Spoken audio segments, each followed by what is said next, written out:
আর আমার ছোটবেলা থেকেই একটা অভ্যাস, ফজরের নামাজ পড়ে না ঘুমানো।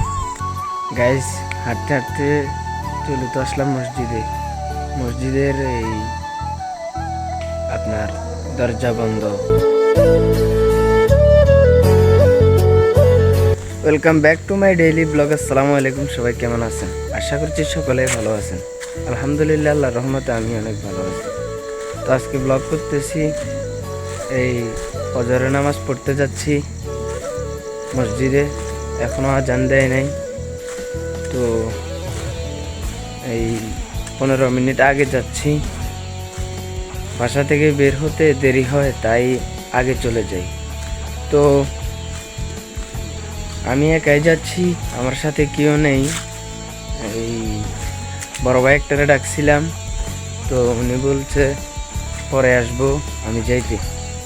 গাইস, এই ইউটিউব আইডিটা দেখতেছেন না, এটা আমি নতুন খুলেছি, মাত্র 5 দিন হয়। তো ঠিকমতো সময় পাই না ব্লগ ভিডিও ছাড়ার, কিছু শর্ট ভিডিও দেওয়ার সময় পাই না। তো এটা আমার নতুন আইডি, সবাই আমাকে একটু সাপোর্ট করবেন। গাইস, হাঁটতে হাঁটতে চলে তো আসলাম মসজিদের এই আপনার দরজা বন্ধ, মেন গেট খোলা আছে, ওই ভিতরে দরজাটা বন্ধ। তো এখন আজান দেয় নাই, আর আজান দিলে নামাজ পড়বো, নামাজ পড়ে বাড়িতে যাবো। চলেন মসজিদে যাওয়া যাক। আর মসজিদে এসে দেখি মসজিদে কেউই নেই, শুধু আমি একা। আর মসজিদের মেন গেট খোলা থাকলেও মেন যেই দরজাটা ওইটা খোলা নেই।